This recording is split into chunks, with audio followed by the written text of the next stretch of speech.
नमस्कार मित्रों। तो कैसे हैं आप सब। उम्मीद करती हूँ आप सब ठीक होंगे। वीडियो शुरू करने से पहले अगर आप मेरे चैनल पर नए हैं तो मेरे चैनल को सब्सक्राइब कर लीजिए ताकि आपको मेरे आने वाले वीडियो की जानकारी मिले सबसे पहले। और आपको अगर वीडियो पसंद आए तो प्लीज़ वीडियो को लाइक करें, शेयर करें। तो चलिए शुरू करते हैं वीडियो।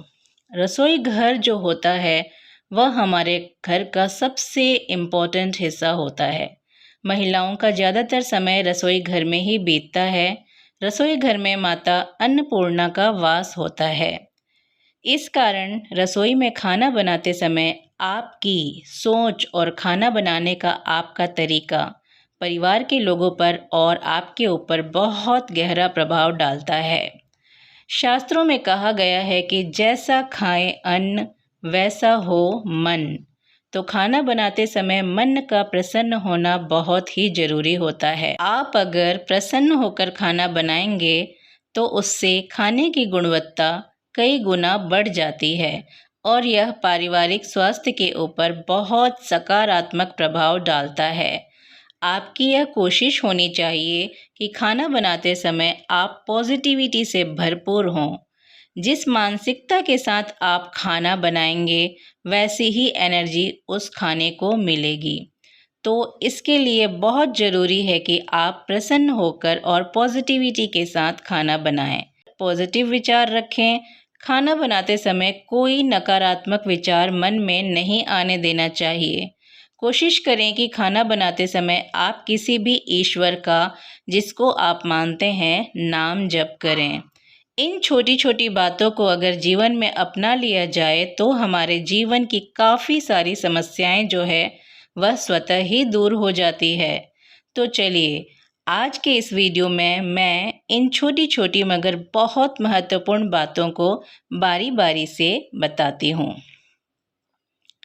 नंबर 1, पहली जो सबसे ध्यान देने वाली बात है, हम सब यह तो जानते हैं कि पहली रोटी हमेशा गाय को खिलानी चाहिए और हम खिलाते भी हैं। लेकिन पहली रोटी गाय को किस तरीके से खिलाएं यह शायद सब लोग नहीं जानते। गाय को कभी भी सूखी अथवा कोरी रोटी नहीं खिलानी चाहिए। रोटी बनाने के बाद गाय की रोटी पर घी लगाना चाहिए और घी लगाने के बाद उसके ऊपर एक चुटकी हल्दी चारों ओर लगा देना चाहिए। उसके बाद उसके ऊपर गुड़ का एक टुकड़ा रख सकते हैं। ना हो गुड़ तो आप थोड़ी सी शक्कर भी रख सकते हैं या फिर आप शहद भी लगा सकते हैं। ऐसा करने से घर में बरकत आती है, अन्नपूर्णा का वास होता है, धन की कभी कमी नहीं रहती। गाय में 33 कोटि देवी देवताओं का वास होता है। तो गाय को हमेशा इसी तरीके से रोटी खिलाएं और देखिए धीरे धीरे आपके जीवन में ऐसे बदलाव होने शुरू हो जाएंगे जिसकी आपने कभी कल्पना भी नहीं की होगी। इन छोटी छोटी बातों को यदि हम अपनी आदत बना लें तो हमारे सभी समस्याएं जो है स्वतः ही दूर होती जाएंगी। क्या आप जानते हैं कि पहली रोटी गाय को क्यों खिलाई जाती है? चलिए मैं बताती हूँ। अनाज जब खेतों में पैदा होता है तब उसके ऊपर किसान कई तरीके के कीटनाशकों का उपयोग करता है। कई तरीके के कीड़े मकोड़े उस पौधे के आसपास या उसके ऊपर मर जाते हैं। इस कारण से वह अनाज जो होता है वो दूषित हो जाता है। जब हम पहली रोटी गाय को खिला देते हैं तो हमारा बनाया हुआ खाना शुद्ध हो जाता है, क्योंकि गाय के अंदर 33 कोटि देवी देवताओं का वास होता है। यही कारण है कि हम गाय को पहली रोटी खिलाते हैं। दूसरी जो ध्यान देने वाली बात है वो तवे से जुड़ी है। तवे का हमारी किस्मत के साथ बहुत गहरा संबंध है। यह तवा हमें करोड़पति भी बना सकता है और रोडपति भी बना सकता है। तवा गरीब के घर में हो या अमीर के घर में हो, होता लोहे का ही है। यदि तवा गंदा है और आप बिना साफ किए इस पर रोटी बना रहे हैं तो आपके जीवन पर राहु का प्रभाव पड़ता है। ऐसी स्त्री जो इस तरीके से गंदे तवे पर खाना बनाती है घर को दरिद्र बना देती है। खाना बनाने के बाद प्रत्येक बार तवे को साफ करना चाहिए। खाना हमेशा साफ तवे पर ही बनाना चाहिए। रोटी बनाना शुरू करने से पहले तवे के ऊपर थोड़ा सा नमक जरूर डालना चाहिए। नमक माँ लक्ष्मी का प्रतीक माना जाता है।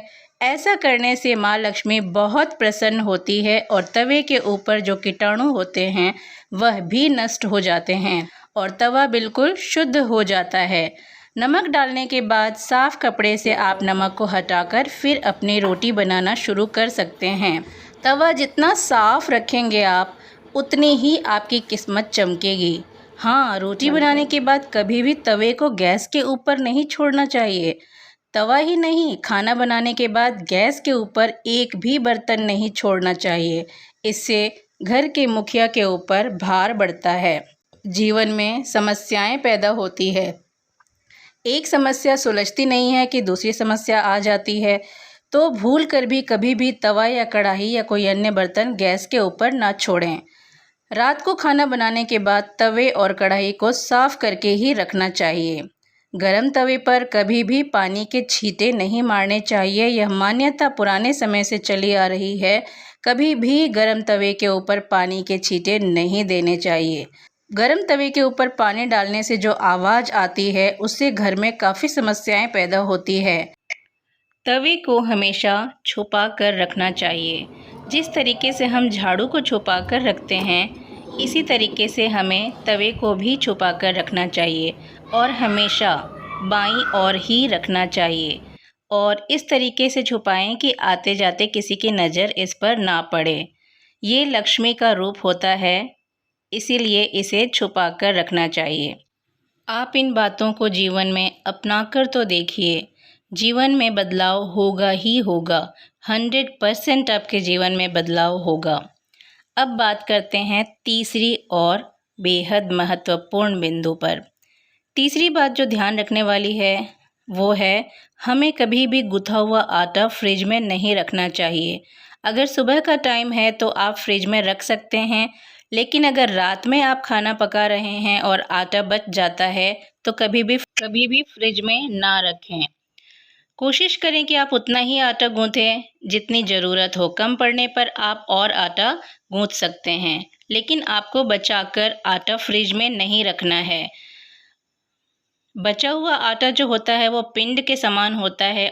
हमारे घर में जो पितर रहते हैं वह इस आटे के पिंड को ग्रहण करते हैं और जब हम इसी आटे की रोटी बनाते हैं तो इसका नकारात्मक प्रभाव हमारे जीवन पर पड़ने लगता है। बीमारी, आर्थिक तंगी, मानसिक तनाव, गृह कलेश आदि का सामना करना पड़ता है। धीरे धीरे जीवन बर्बाद हो जाता है। लास्ट में किचन का सारा काम खत्म करने के बाद एक कटोरी में 1 कपूर और 2 लौंग आपको जलाने चाहिए। यह बहुत शुभ रहता है। कटोरी चांदी की हो तो बेहतर होगा। ये काम करने के बाद 1 गिलास में पानी रखकर उसे ढककर स्टैंड के ऊपर ज़रूर रखना चाहिए। ऐसा करना बेहद शुभ माना जाता है। जैसा कि वीडियो में दिखाया गया है, 1 गिलास पानी कटोरी से ढककर ज़रूर रखना चाहिए।